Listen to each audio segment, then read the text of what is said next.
اب جب انہوں نے اوپن ٹرائل کی بات کی ہے تو اس کے بعد خان صاحب کے خلاف یہ فون پکڑا گیا. تو اب خان صاحب کا یہ بیانیہ کہ میرا فیض حمید کے ساتھ جیل میں کوئی رابطہ واسطہ نہیں تھا، اب وہ اس فون کے ملنے کے بعد ثبوت اور ایک ایویڈنس آ چکا ہے، جس کی وجہ سے صحافی یہ کہہ رہے تھے کہ جب ہماری اڈیالہ جیل میں ملاقات ہوئی ہے خان صاحب کے ساتھ تو خان صاحب کے سانس سوکھے ہوئے تھے، ان کو پسینوں پہ پسینے آ رہے تھے.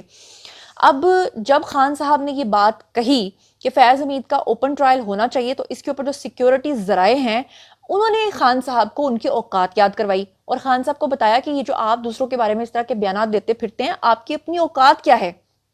وہ کیسے، وہ میں آپ کو بتاتی ہوں کہ خان صاحب نے سابق ڈائریکٹر یعنی کہ D G inter services intelligence کے چیف یعنی کہ lieutenant general retired Faiz Hamid کے بارے میں اوپن ٹرائل کا مطالبہ کیا. اس کے اوپر جو سیکیورٹی ذرائع ہیں وہ کافی زیادہ ناراض ہو گئے. صحافیوں سے غیر رسمی بات کرتے ہوئے خان صاحب کا کہنا تھا کہ میں مطالبہ کرتا ہوں کہ جنرل فیض حمید کا اوپن ٹرائل کیا جائے، اوپن ٹرائل میں میڈیا کو بھی کوریج کی رسائی دی جائے. ان کا کہنا تھا کہ فیض حمید کے اوپن ٹرائل سے ملک کو فائدہ ہوگا اور پاکستان ترقی کرے گا. اس معاملے پہ یہ بیسیکلی انہوں نے ٹونٹ کیا. سیکیورٹی ذرائع نے اس کے اوپر جو ہے خان صاحب کو ان کی اوقات یاد کرواتے ہوئے سخت رد عمل دیا. انہوں نے کہا کہ یہ بتانے والے آپ ہوتے کون ہیں کہ فیض حمید کا ٹرائل اوپن ہوگا یا نہیں ہوگا. انہوں نے یہ بھی کہا کہ بانی پی ٹی آئی کے اس معاملے میں اگر ٹرائل ہوا تو پھر تسلی رکھیں کہ اوپن ہی ہوگا. یہ کس نے کہا؟ ہمارے وزیر دفاع نے بھی کہا اور سیکیورٹی ذرائع نے کہا کہ اگر خان صاحب کو اتنا شوق ہے اوپن ٹرائل کروانے کا تو فکر نہ کریں، جب آپ کا ٹرائل ہوگا تو وہ ہم اوپن ٹرائل کریں گے تاکہ ساری دنیا کو پتہ چل سکے کہ آپ نے کیا کیا گند گھولا ہے، کیا کچھ کیا ہے اور کیا کچھ آپ کرواتے رہے ہیں. اور اگر بات کریں دوسری طرف آرمی چیف کی تو آپ کو پتا ہے کہ جب سے آرمی چیف عاصم منیر جو ہیں، میں ایک بات سے ان کی فین ہو گئی ہوں، کیونکہ خان صاحب تو پاکستان کو ڈیفالٹ کرنے کا بیانیہ نہ صرف بنا چکے تھے بلکہ پاکستان کو ڈیفالٹ کرنے کی سپیچ بھی تیار کر چکے تھے. اس سے پہلے آپ نے خان صاحب کے متعدد بیانات سنے تھے جس میں خان صاحب جو ہیں وہ پاکستان کو سری لنکا بنانے کے خواب دیکھ چکے ہوئے تھے. وہ ہم کہتے ہیں نا کہ شاعر مشرق علامہ اقبال نے پاکستان کا خواب دیکھا، اس کو امپلیمنٹ اور اس کو حقیقت کا روپ دھارنے میں جو ہے قائد اعظم محمد علی جناح کا کام تھا. اللہ تعالیٰ نے قدرت نے ان سے یہ کام لیا. لیکن اگر خدا نہ خواستہ، اللہ معاف کرے، اللہ نہ کرے، پاکستان تو 27ویں شب کو بنا تھا، ورنہ خان صاحب کا نام آنا تھا کہ سری لنکا بنانے میں خان صاحب کا کردار تھا. اور خان صاحب کو یہ ٹاسک سونپا گیا تھا جس کے بارے میں ڈاکٹر اسرار احمد اور حکیم سعید تو کئی سال پہلے بتا چکے ہیں. مجھے نہیں پتا کہ اسٹیبلشمنٹ کو پہلے کیوں سمجھ نہیں آئی کہ جس بندے کو ہم لانچ کر رہے ہیں اس کے بارے میں تو پہلے سے سب کو پتا تھا. کیوں دنیا میں 7 نمبر پہ رینک کرنے والی جو ISI ہے ان کو کیوں نہیں پتا چل سکا کہ یہ ٹاؤٹ ہے. لیکن ہمارے جو آرمی چیف ہیں انہوں نے بھی اب خان صاحب کے اوپر ایک ٹونٹ کیا. یہ ویسے مجھے ایسا لگا، پتہ نہیں اب انہوں نے کیا یا نہیں کیا. انہوں نے کہا کہ ملک کا مستقبل محفوظ ہاتھوں میں ہے. جو ڈیفالٹ کا بیانیہ بناتے تھے آج وہ کہاں ہیں؟ سمجھ آئی؟ کون تھے جو ڈیفالٹ کا بیانیہ بناتے تھے؟ خان صاحب تھے. اور کون تھے؟ یا ان کی پارٹی تھی. تو یہ ان کا ٹونٹ کس کی طرف ہے؟ آرمی چیف نے کہا کہ پاکستان کا مستقبل محفوظ ہاتھوں میں ہے. جو ڈیفالٹ کا بیانیہ بنا رہے تھے مجھے بتائیں کہ آج وہ کہاں ہیں؟ انہوں نے اپنے خطاب میں نوجوان جو پاکستان کے ان سے بات کرتے ہوئے کہا کہ عوام، حکومت اور فوج کے درمیان مضبوط رشتہ ہے، پاکستان کی ترقی کا ضامن ہے. ریاست کی ذمہ داری ہے کہ عوام کو سوشل میڈیا سے پیدا ہیجان اور فتنے کے مضمرات سے دور رکھا جائے. اچھا اب ذرا اندازہ کریں، آرمی چیف نے کہا کہ سوشل میڈیا پر پھیلنے والے فتنے سے ہمارے جو لوگ ہیں ان کو دور رکھا جائے، جبکہ جتنی بھی یہ ویب سائٹس ہیں، جتنے بھی یہ اخبارات ہیں، انہوں نے آرمی چیف کی اگلی پچھلی بات کو کٹ مار کے صرف اتنی ہیڈ لائن لگائی ہوئی ہے کہ آرمی چیف نے کہا کہ جتنے بھی ہمارے لوگ ہیں، جو ہمارے نوجوان ہیں، ان سب کو سوشل میڈیا سے دور رکھا جائے. جس کے بعد آپ کو پتہ ہے کہ پھر رونے دھونے والے آ جاتے ہیں کہ ہمارا تو کام ہی انٹرنیٹ پہ چلتا ہے، ہم تو آن لائن کام کرتے ہیں، آرمی چیف یہ کیا بول رہے ہیں. یہ ساری باتیں جو لکھی جاتی ہیں نا، یہ صرف اور صرف ہمارے اداروں کے خلاف، ہمارے لوگوں کے خلاف ان کو کرنے کی کوشش ہے. آرمی چیف کی ایک بات مجھے بڑی پسند آئی. انہوں نے کہا کہ آزاد ریاست کا مطلب اگر آپ لوگ جاننا چاہتے ہیں نا تو عراق سے پوچھئے، سیریا سے پوچھئے، شام سے پوچھئے، وہ آپ افغانستان کے اندر اتنا عرصہ جنگ رہی ہے ان سے پوچھئے، اگر آپ پوچھنا چاہتے ہیں تو غزہ سے پوچھئے، لیبیا سے پوچھئے کہ ان لوگوں کی فوجوں کو، ان لوگوں کی افواج کو پہلے تباہ کیا گیا اور پھر ان لوگوں کو تباہ کر دیا گیا. حالانکہ وہ لوگ جو تھے وہ ان کے اپنے ممالک میں تیل نکلتا تھا، وہ بڑے خوشحال تھے، لیکن ان کے لوگوں کو اپنے ہی اداروں کے خلاف کر کے وہاں پر کس طرح سے قبضہ کیا گیا۔ وہی پیٹرن جب پاکستان کے اوپر آزمایا گیا تو اللہ تعالیٰ نے ہمارے لیے ایک بلیسنگ رکھی ہوئی ہے فوج، کہ اللہ کا شکر ہے لاکھ لاکھ، ورنہ آج سوچیے آپ لوگوں کا بھی وہ حال ہو رہا تھا جو خدا نخواستہ غزہ کے اندر بیٹھے ہوئے لوگوں کا ہو رہا ہے، عراق اور شام کے اندر آپ نے دیکھا نہیں ہے، یمن کے اندر آپ نے دیکھا نہیں ہے، کسی بھی وقت کچھ بھی پھینک دیا جاتا ہے، گولے برسائے جاتے ہیں، اور وہاں پہ لوگ بےچارے جو ہیں وہ جان کی امان پانے کو بھی ترس رہے ہیں۔ اب وہ لوگ جو یہ بات کرتے ہیں، خاص طور پہ جب سے آرمی چیف نے یہ بات کی ہے کہ جو غلط بیانات، غلط انفارمیشن سوشل میڈیا پر پھیلائی جاتی ہے، اس سے جو ہیجان پھیلتا ہے، اس سے ہمارے نوجوانوں کو بچانا چاہیے، تو اس کا آپ سب سے بڑا ثبوت دیکھیے جس کے بارے میں نے آج بات کرنی ہے، کہ یہ جو ایک شخص آپ کو نظر آ رہا ہے ہتھ کڑی، تو اب آپ ذرا دیکھیں کہ یہ جو شخص ہے اس کا کیا قصور تھا۔ ابھی پچھلے دنوں برطانیہ کے اندر یعنی لنڈن کے اندر ہنگامے پھوٹ پڑے، وہاں کے لوگوں نے مسلمانوں کے اوپر حملے کرنا شروع کر دیے۔ جب وہاں کے اداروں نے تحقیقات کی تو ایک ہفتے کے اندر اندر جن جن لوگوں نے حملے کیے تھے ان کو پکڑ کر سزائیں بھی سنا دیں۔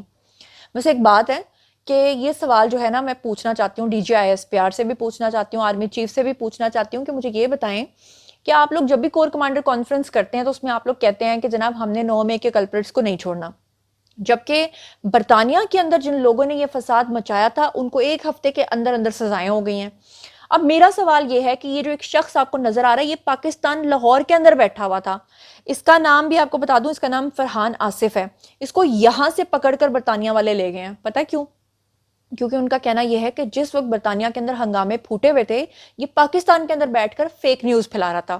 فیک نیوز کے جرم میں اس شخص کے ساتھ پاکستانی اداروں نے نہ صرف اس کو پکڑوانے میں مدد کی ہے، بلکہ میرا ایک سوال ہے کہ اگر وہ لوگ جو دوسرے ممالک میں بیٹھے ہوئے ہیں، اگر برطانیہ ہے، امریکہ ہے، وہ پاکستان سے آ کر ریمنڈ ڈیوس والا معاملہ بھی آپ کے سامنے تھا، اٹھا کے لے جاتے ہیں ان لوگوں کو جنہوں نے شر پھیلایا ہوتا ہے، تو پھر یہ عادل باجا جیسے لوگ، یہ معید یوسف یا معید پیرزادہ، یہ جو بھی کوئی ہیں، ان جیسے لوگ، یہ جو باہر بیٹھے ہوئے زلفی بخاری جیسے لوگ، شہباز گل جیسے لوگ، یہ جو بیٹھ کر شر پھیلا رہے ہیں، ان کو ہمارے ادارے کیوں نہیں انٹرپول کے تھرو وہاں سے پکڑ کے لا رہے؟ ان کو کیوں نہیں وہاں سے لا کے پاکستان کے اندر جو ہے وہ پکڑا جا رہا ہے یا ان کے خلاف جو ہے وہ کچھ کیا جا رہا ہے؟ اور اب بات کر لیتے ہیں فیض حمید کو گولی مارنے کی کیا وجہ تھی، کیا ریزن ہوئی کہ فیض حمید کو ان کی اپنی ہی بیوی نے گولی ماری۔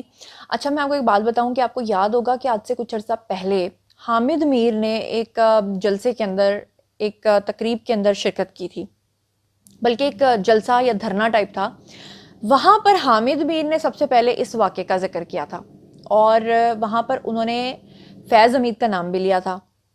اس وقت حامد میر کے خلاف جو ہے وہ میرے خیال سے کوئی کاروائی بھی ہوئی تھی، شاید ان کو پکڑ کے لے جایا گیا تھا یا کیا ہوا تھا۔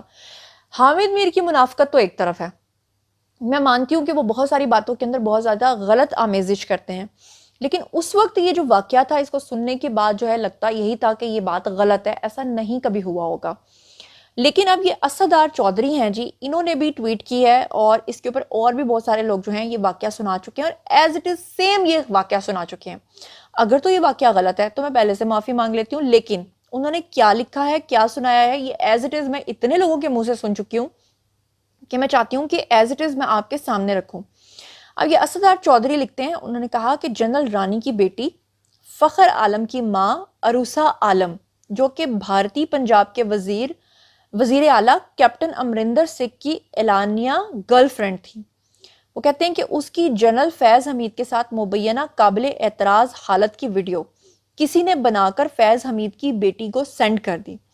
اس نے اپنی ماں یعنی فیض حمید کی بیوی کو وہ ویڈیو دکھا دی۔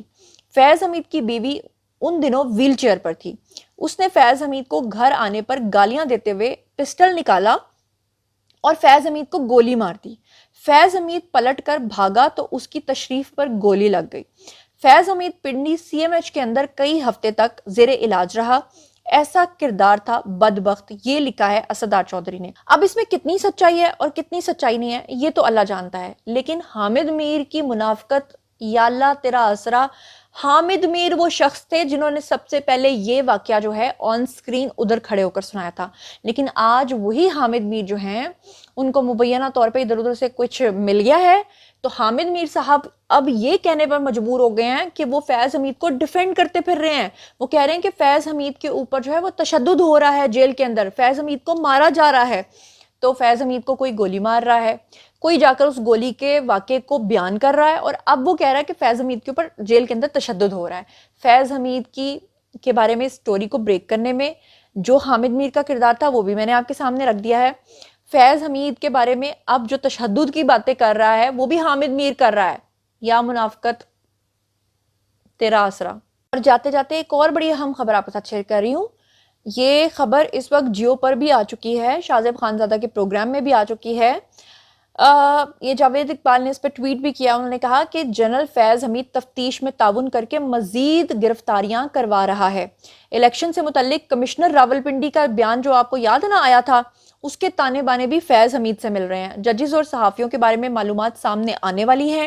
اس نیٹ ورک پر 7 سال سرمایہ کاری کی گئی ہے. 3 اسٹار جنرل سے تفتیش اور اس کے نیٹ ورک کا پتہ لگانا چھوٹی بات نہیں ہے. اتنی بڑی کارروائی کا فیصلہ اچانک نہیں ہوا. فوج میں ہائی لیول اور ریٹائرڈ افسران کو اعتماد میں لے کر ایکشن لیا گیا ہے. وہ والے ریٹائرڈ افسران جن کے بارے میں بھی آپ نے پچھلے دنوں دیکھا ہے کہ آرمی چیف نے ملاقات کی ہے, ان سب کو بلایا ہے, اعتماد میں لیا ہے, کیونکہ اس کی وجہ سے ایک کیوس نہ پھیلے کہ وہ لوگ سوچیں کہ پتہ نہیں کس کس کے خلاف جو ہے وہ کورٹ مارشل ہونے جا رہا ہے. اور جو لوگ جنرل باجوہ کے بارے میں سوچ کے بیٹھے ہیں ان کے خلاف کوئی کورٹ مارشل نہیں ہونے جا رہا. تو یہ تھا آج کا ویڈیو. باری ہے جی آپ لوگوں کی, آئیے کامنٹ سیکشن میں اور مجھے بتائیے کہ ان تمام خبروں کے بارے میں آپ کیا سوچتے سمجھتے ہیں. جو کچھ بھی آپ سوچتے سمجھتے ہیں شیئر کیجیے, پرسنلی جواب دوں گی. مزید خبریں, ولاگز, انٹرویوز اور سیاسی تجزیے جاننے کے لیے میرے ساتھ کنیکٹڈ رہنا ہرگز مت بھولیے گا. چینل کو سبسکرائب کر لیجیے گا. اپنا بہت خیال رکھیے گا. اللہ نے کے بان.